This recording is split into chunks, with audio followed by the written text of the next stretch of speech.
করে আপনি আমার কিছু নেতাকর্মীকে মঞ্চে নিয়ে আসলেন এবং তাদেরকে বললেন আপনারা জয় বাংলা জয় বঙ্গবন্ধু দেন আর আপনারা ধানের শীষে ভোট চান।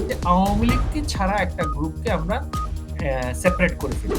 আন্তর্জাতিক চাপ, দেশের আভ্যন্তরীণ চাপ, আঞ্চলিক শক্তিসমূহের চাপে যখন তারা বাধ্য হবে যে আবারও একটা নির্বাচনের জন্য একটা ড্রেস রিহার্সেল হচ্ছে। 96 সালে আমাদের মানে পার্সেন্টেজ অফ ভোট হওয়া সত্ত্বেও আমরা কিন্তু এককভাবে সরকার গঠন করতে পারিনি, কারণ বাংলাদেশে রাজনীতি কখনোই আওয়ামী লীগকে ছাড়া আপনি সরকারি নির্বাহী আদেশ দিয়ে আওয়ামী লীগকে হাওয়া করে দেবেন, এটা বাংলাদেশে কখনোই সম্ভব নয়।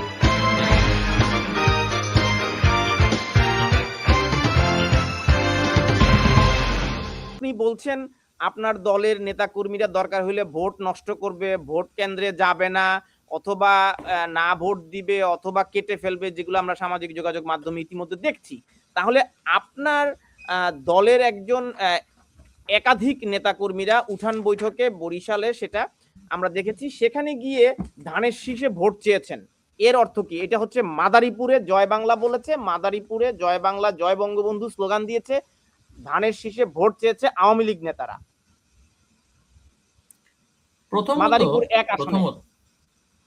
প্রথমত আমার ব্যক্তিগত যে বিশ্লেষণ সেটা হচ্ছে সাধারণত কিন্তু ভোটের সময় স্থানীয় বিষয় এবং জাতীয় বিষয় এই দুটোর মধ্যে কিছুটা পার্থক্য থাকে।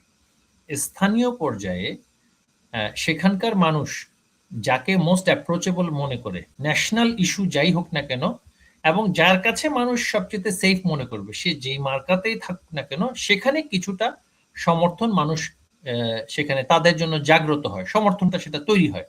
আর বর্তমান প্রেক্ষাপটে আমার নেতাকর্মীদেরকে যদি কোথাও ধরে নিয়ে গিয়ে সেখানে মঞ্চে দাঁড় করিয়ে দেওয়া হয়, যেখানে তাদেরকে যেখানে পাচ্ছে সেখানেই মারছে, সেখানেই খুন করছে, সেখানেই আক্রমণ করছে, হঠাৎ করে আপনি আমার কিছু নেতাকর্মীকে মঞ্চে নিয়ে আসলেন এবং তাদেরকে বললেন আপনারা জয় বাংলা জয় বঙ্গবন্ধু দেন আর আপনারা ধানের শীষে ভোট চান, তার পক্ষে কি অন্য কিছু করা সম্ভব? সেখানে তার জীবন হানির সম্মুখীন, সে তার জীবন শঙ্কায় আছে, সেইখানে তাকে দিয়ে তো এই কথাটাই বলবে। কারণ আপনাকে একটা কথা আমি এখানে বলতে চাই, এই যে ভোটটা হচ্ছে সেই ভোটটা আসলে কেন হচ্ছে একটা বিষয় আপনাকে এখানে ভাবতে হবে।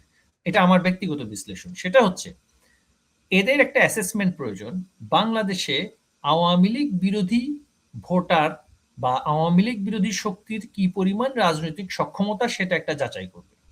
যদি তারা কারচুপি করে 20% বা 30%, এর বাকি অংশটাকে তারা ধরে নিবে যে যে সমস্ত ভোট বিএনপি বা জামাতের অধীনে তারা ফেলতে পারবে, তারা ধরে নিবে এগুলো হচ্ছে আমার ঘরের ভোট।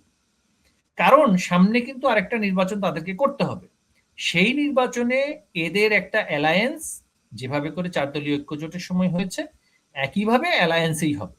সেই অ্যালায়েন্সটা কতটুকু পোক্ত করা যায় তার একটা আমি বলবো যে সেটা একটা প্রি প্রি মানে শো শুরু হওয়ার আগে যেটা হয় না, তার একটা রিহার্সাল হচ্ছে। এই রিহার্সালটা তারা রাষ্ট্রীয় সহযোগিতা নিয়ে সকল বাহিনীকে দিয়ে তারা রিহার্সাল করছে যে আওয়ামী লীগকে ছাড়া একটা গ্রুপকে আমরা সেপারেট করে ফেললে আমরা সেটাকে বুঝতে পারবো কোন কোন জায়গায় আমি ভোট নিয়ে ফেলতে পারি, আমি ভোট কেড়ে নিতে পারি। যখন আন্তর্জাতিক চাপ, দেশের আভ্যন্তরীণ চাপ, আঞ্চলিক শক্তিসমূহের চাপে যখন তারা বাধ্য হবে যে আবারও একটা নির্বাচনের জন্য, তখন তাদের পক্ষে একটা সম্ভব হবে কোন জায়গাগুলো আমাদের জন্য দুর্বল, কোন জায়গাগুলো আমাদের জন্য সবল, সেগুলোতে আমরা যাতে করে আবারও সেইভাবে ভোটটা টানতে পারি। এটা একটা ড্রেস রিহার্সেল হচ্ছে। এই রিহার্সেল বেগম খালেদা জিয়া কিন্তু 1996 সালের 15 ফেব্রুয়ারি নির্বাচনে করেছিলেন এবং সেখানে কিন্তু কর্নেল ফারুককে তিনি সেখানে নির্বাচন করিয়েও জিতিয়ে নিয়ে আসেন, আরো কয়েকজনকে জিতিয়ে নিয়ে আসেন।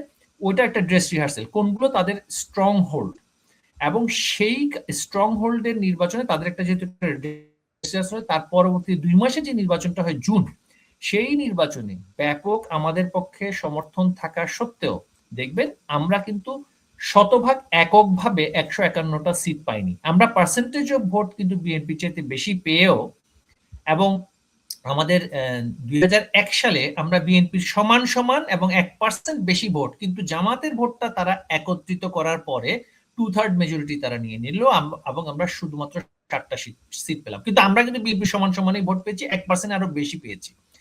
কিন্তু 96 সালে আমাদের মানে পার্সেন্টেজ অফ ভোট হওয়া সত্ত্বেও আমরা কিন্তু এককভাবে সরকার গঠন করতে পারিনি, কারণ 15ই ফেব্রুয়ারি তারা ওই ড্রেস রিহার্সেল করে আরেকটি স্টেজ সেখানে ইতিমধ্যে তৈরি করে রেখেছিল।